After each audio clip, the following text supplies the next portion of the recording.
আজকের মেনুতে রয়েছে এই যে এখানে এক হাঁড়ি গরম গরম ফ্রাইড রাইস, আর সঙ্গে রয়েছে আরেকটা স্পেশাল জিনিস। দাঁড়াও আগে গুছিয়ে নিই, রিওর খাবারটা তুলছি। রিওরটা গুছিয়ে নিই একদম। আজকে অন্যদিন আগে দেখাই, আজকে একেবারে গোছাতে গোছাতে তোমাদের সাথে মেনুটা শেয়ার করছি। আজকে একটু লেট হয়ে গেছে, কাজ করছিলাম তাই জন্য। এদিকে রয়েছে ফ্রাইড রাইস, আর এখানে রয়েছে এক কড়াই চিলি চিকেন, লাল লাল চিলি চিকেন, কিন্তু রিও গ্রেভি খায় না, তাই রিওর জন্য গ্রেভি ছাড়া শুধু চিকেন।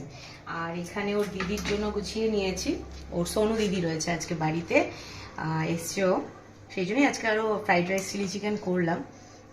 ওরটা গুছিয়ে দিই, ওদের দুজনকে দিয়ে তারপরে গিয়ে আমাদেরটা গোছাবো। আর এখানে এই যে আমার রাস্তায় একটা পোষ্য আছে, তার জন্য ভাত রেখেছি, তাকে চিলি চিকেন দিয়ে ভাত দিয়ে মেখে দেবো। রিও, সোনু, সবাই খাবার নিয়ে যা।